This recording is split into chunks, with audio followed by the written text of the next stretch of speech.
those of you in the room just heard this. We're going to do a little. I'm in the right place at the right time, and I'm just where I'm supposed to be. I'm in the right place at the right time, and I'm just where I'm supposed to be. We're in the right place at the right time, and we're just where we're supposed to be. We're in the right place at the right time, just where we're supposed to be. Oh, my soul is welcome here. Oh, my soul is welcome here. I am giving the message loud and clear. My soul is welcome here. It's good to be back now. We're in the right place at the right time, and we're just where we're supposed to be. We're in the right place at the right time, and we're just where we're supposed to be. And you're in the right place at the right time, and we're just where we're supposed to be. You're in the right place at the right time, and you're just where you're supposed to be. Oh, my soul is welcome here. Oh, my soul is welcome here. I am getting the message loud and clear. My soul is welcome here. I am getting the message loud and clear. My soul is welcome here. Thank you, David. And so this morning I welcome everyone to our service. As we begin, my message today is entitled Make It So.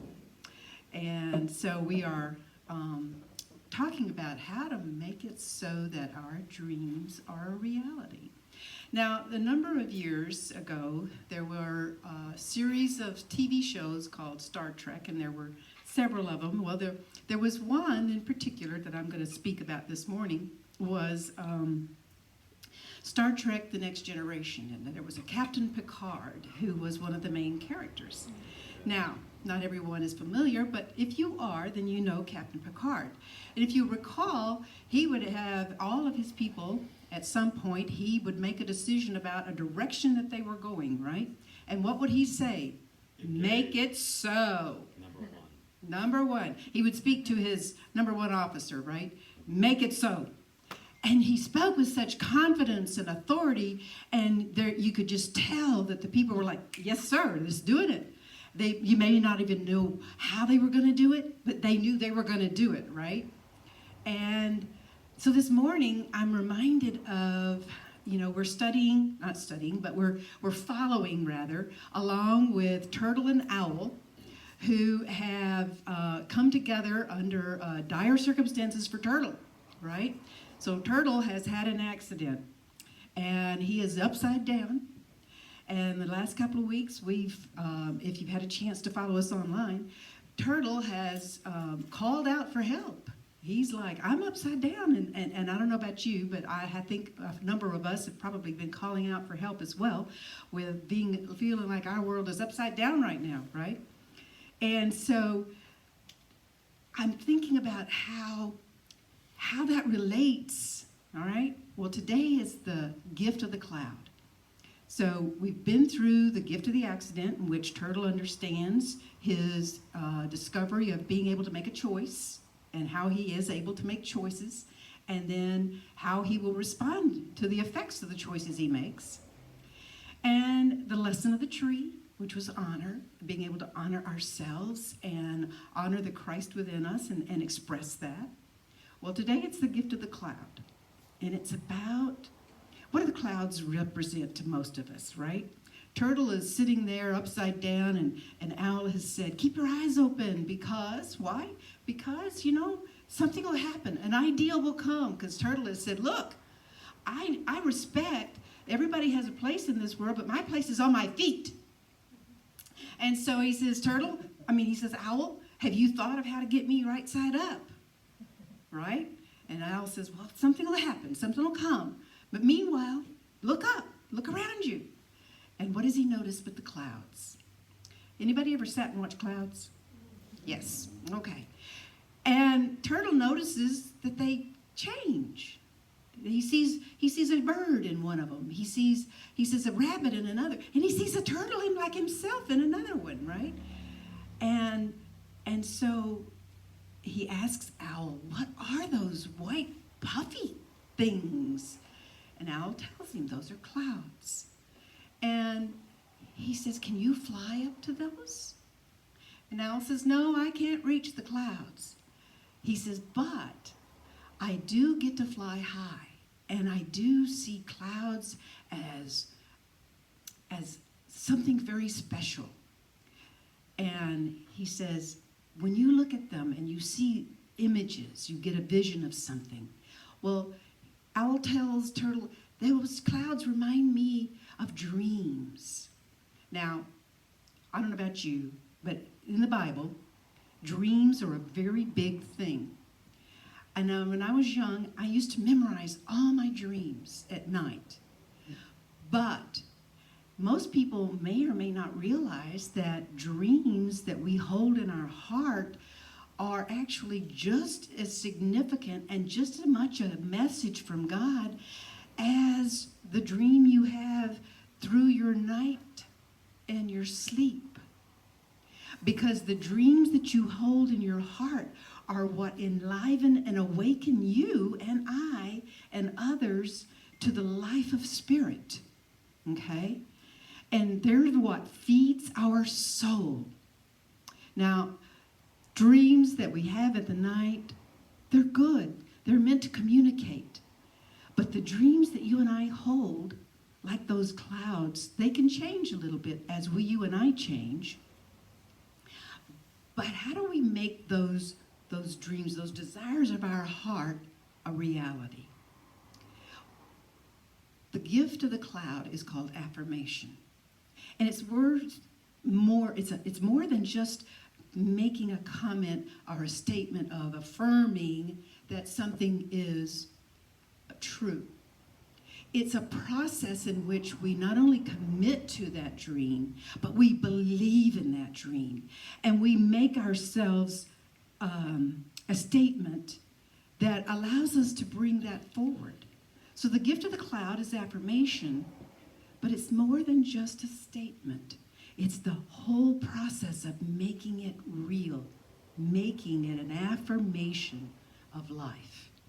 Okay, so Turtle has already decided he can see things differently, and he's ready to do whatever it is, and he's ready to go on. I want to share with you from James Allen. He says, the greatest achievements were, at first and for a time, dreams. The oak sleeps in the acorn. The bird waits in the egg, and in the highest vision of the soul, a waking angel stirs. It all begins with a dream. But you and I can and have the choice to let it end there, or just let it be a daydream. Sometimes, I don't know about you, but sometimes in my life I've had something that inspired me, that called to me. And what was my first thought? Can't happen. It'll never happen. It's impossible. And so in my spiritual life, I have been able to learn that we can change those things that hold us back. We can change it, whether it's a thinking process or whether it's external circumstances. We can change them with creating a belief in that dream as a reality. And I think part of it happens to be whenever you and I realize that those things come directly from Spirit for us. And they're meant for us. Anything that comes that uplifts not only ourselves, but humankind, is a dream that Spirit is meaning for you and I to bring into fulfillment. How many of you are familiar with visualization? Anyone? Okay. Top Olympic athletes practice the art of visualization. Are you aware of that? They spend time visualizing whatever their movement or their activity is. And then they practice it and they bring it forth just as they've seen it. Whether it's a basketball going in a net or whether it's seeing themselves cross the first person in the line with the gold medal, standing with the gold medal, whatever it is a process of affirming and making it real for themselves. So anything you can do to make it real. I love the statement from Reverend Mary Mannon Morrissey in her Prosperity Plus program. She says, "If I didn't think it was impossible, what would I do?" I'll repeat that because I think it's kind of important. If I didn't think it was impossible, what would I do? And so I'm coming from that perspective of allowing my God to be big enough to do the impossible for me. Because a lot of times we may think, well, I really don't have any personal power. I really don't have the ability to do something, those kinds of things. And there's a wonderful, beautiful meme. Anybody familiar with this? You can say yes, but it says, "Let nothing hold you back from exploring your wildest dreams, wishes, and aspirations. Don't be afraid to dream big and to follow your dreams wherever they may lead you. Open your eyes to their beauty. Open your mind to their magic. Open your heart to their possibilities." Some of us are older, and we've already lived a number of dreams. But I have to tell you that it is the one who is not dreaming, who is allowing their own soul to wither.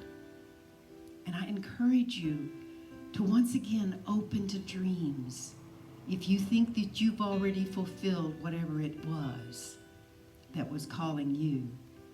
I invite you to open to let Spirit bring forth, because Spirit is always, always present in us with a new dream.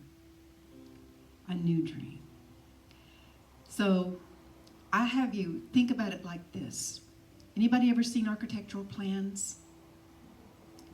Are they the building in completion? No. They're a dream. But do we tell the architect it's impossible? Well, God is the architect of your dreams. God is the architect of your dreams in your heart. And we are called to be the ones to build on them. You and I are called to take those and to get a clear vision of them, to get a clear vision of what it is that's supposed to come from us and through us, and what it is that makes our hearts sing. Because ultimately that's what our dreams are about. They're about making our hearts sing with life and joy and love. And they're ultimately about something that will uplift other people as well as ourselves. So let nothing hold you back. And when you affirm, you're accepting that good. You can do it with a statement. You can do it acting as if. You can do it in a number of ways. But the importance is making a true affirmation of it. Making those clouds of dreams yours. David, would you share with us some of your dream? I'm going to share. Let's see. Dream, dream, dream, dream, dream, dream, dream, dream. Actually, I'm going to sing a different song now, but it's such a beautiful message about dreaming and visualization, and your thoughts do become feelings, which become things. Actually, I'm going to get a little more contemporary with us right now because of all the stuff that's obviously we've been seeing all the news about inequality and things. And I wanted to do a song by Bob Marley, which is, and that's, even though obviously I'm not black, it's just it's this deep feelings come up, and this is a song called Redemption Song. So I'm going to change it a little bit, so it's a little more third person. Oh, pirates, yes, they robbed you, sold you to the merchant ships, minutes after they took you from the bottomless pit. But our hands were made strong by the hands of the Almighty. We forward in this generation, triumphantly. Y'all know this, sing along. Won't you help me sing these songs of freedom? 'Cause all we ever had, redemption song. Emancipate yourself from mental slavery, and none but ourselves can free our minds. Have no fear of their negative energy, 'cause none of them can stop space and time. How long shall they kill our prophets while we stand aside and look? Some say it's just a part of it. You got to fulfill the book. Won't you help me sing these songs of freedom? 'Cause all we ever had, redemption songs, these songs of freedom, redemption songs. Emancipate yourself from mental slavery. None but ourselves can free our minds. Have no fear of negative energy and atomic, 'cause none of them can stop space and time. How long shall they kill our prophets while we stand aside and look? Some say it's just a part of it. You got to fulfill some book. Won't you help to sing these songs of freedom? 'Cause all we ever had, redemption songs, songs of freedom, redemption songs, these songs of freedom.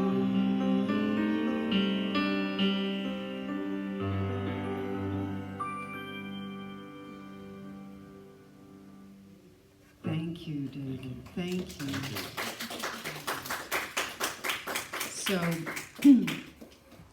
I'm reminded that Dot Richardson is one of the people who had a dream that made a difference.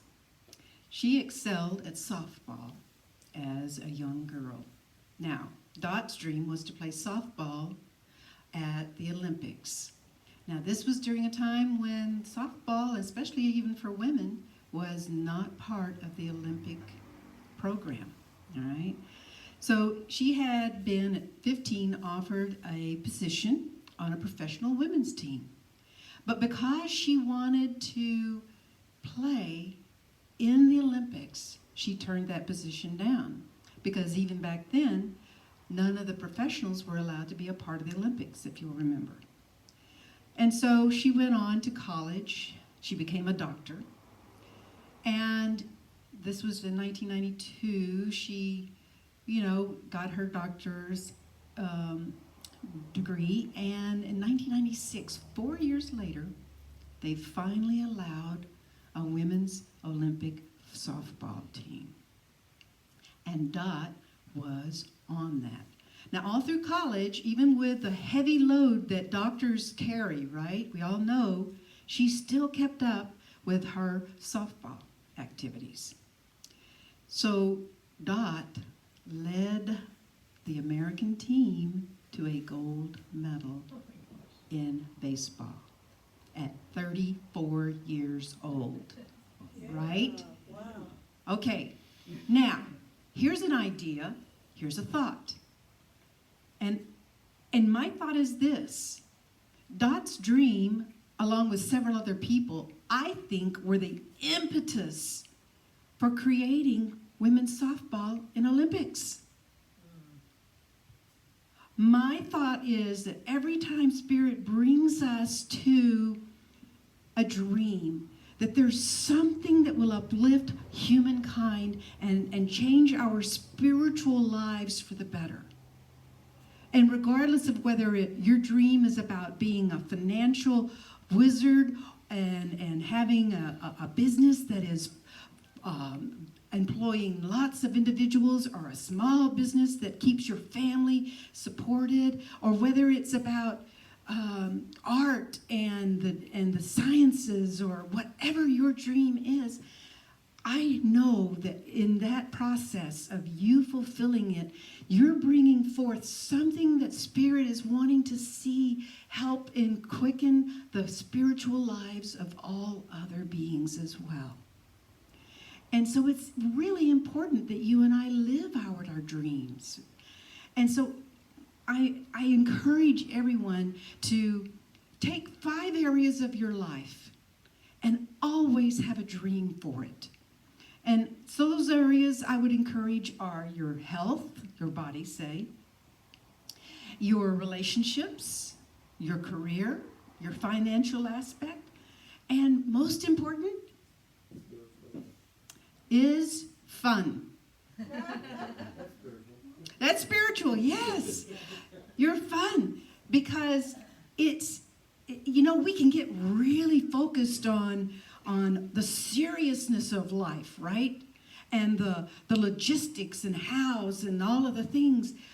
But it's truly essential for our own spirits that we also have dreams for fun and what we're going to do, and not lose sight of the fact that we are children of God. And what do children do, and how do they learn? Play. Absolutely. We may play differently as adults, but we still need to have fun and play. It is so vital to being able to dream and to being able to make realities come through, because I know when I'm more relaxed and I'm having a good time, thoughts come to me that maybe haven't come to me when I'm a little more concentrated and focused. Okay? It takes, when I do a message, it takes me all week. I'll be honest. It does. It takes a whole week. Because part of my process is working, and then taking some time off to just let ideas percolate, to just let something come. To writing a song. To writing a song, absolutely. Speaking of writing, that's another way to help make dreams real, is writing them down. I can remember one of my relationship goals many years ago was to get married, and I wanted a husband. Now, at that time in my life, I wrote 201 qualities that I wanted in my mate. God saw fit to give me the man that I needed. And over time, he developed most of those qualities. We had almost 30 years together before he passed. Visualization. Yes, absolutely. And the reality is, you and I need those dreams. And particularly those of us who are older. We essentially need those especially. And so I invite you to write down an affirmation for those areas. You can write them down for more areas of your life, but maybe make a vision chart or making something so that you get a clearer sense. But do something every day that leads you with a choice that you make, with the things that you do towards your dream. And let Spirit bring it into being. And that's the important thing. Jesus said in the Gospel of Thomas, if you bring forth what is within you, what you bring forth will save you. If you do not bring forth what is within you, what you do not bring forth will destroy you. And what does that mean? Many times, you and I have these feelings of what we need to do and what we need to be about. And if we crush our own spirit with, I can't, that's impossible. No one will let me. A sense of powerlessness or helplessness can overcome us, and it will crush our spirit. It will simply take and wither us. It's essential that you and I stand up to those thoughts and beliefs. Unity has a process called denials. And denials are not saying that something isn't happening. It's a statement that says, this no longer has the power over me to take away from my life. Some of us have big issues with illness, or we have big issues with finances, or we have big issues with children and families, or someone who's passed and we're dealing with depression and grief. We are all having something going on in our lives at all time. And it's not necessarily the issues of COVID-19, though that can complicate things. You and I have these things as a result of beliefs that we've built up, conditions that we have sometimes been the author of, and sometimes it's just life in all its complexity has happened around us. And we just wake up one morning and go, wow, I am X amount of age, and what have I done? Or whatever it is. Okay. Reverend Catherine Ponder has a wonderful quote. She takes Jesus' statement and she says it this way: until you meet it with grace, it will be in your face. So I want you to say that with me. Until you meet it with grace, it will be in your face.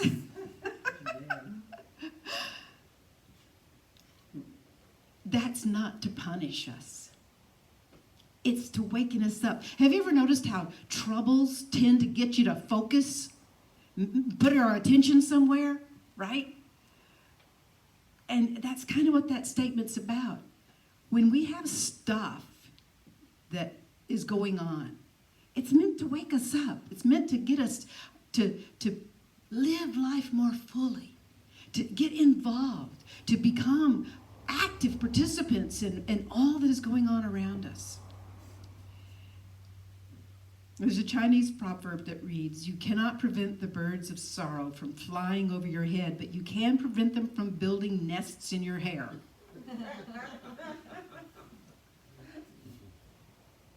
Now, Turtle is still upside down. But Turtle is learning from his upside down condition. He's learned he's had choice and he can make choices. He's learned that it's possible for him to do something more, and to honor that is important, because within himself is a pattern, a seed, a knowledge, an understanding of what it is that he's meant to do. And he's also discovered dreams, as you've discovered this morning. So I invite you to be with me again next week as we sit with Turtle and figure out how Turtle is going to get back on his feet, because living right side up isn't always the easiest thing in the world, is it? Okay. God bless you, and thank you for being here this morning.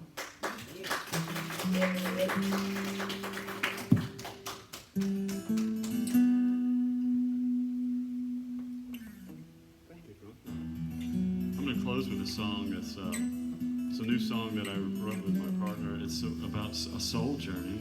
It's a very extensive, literal song. Song with a lot of words. And it's about transparency, clarity, light, and truth, eliminating truth. So it goes kind of like this. The fool for the path to form steps into a world of duality.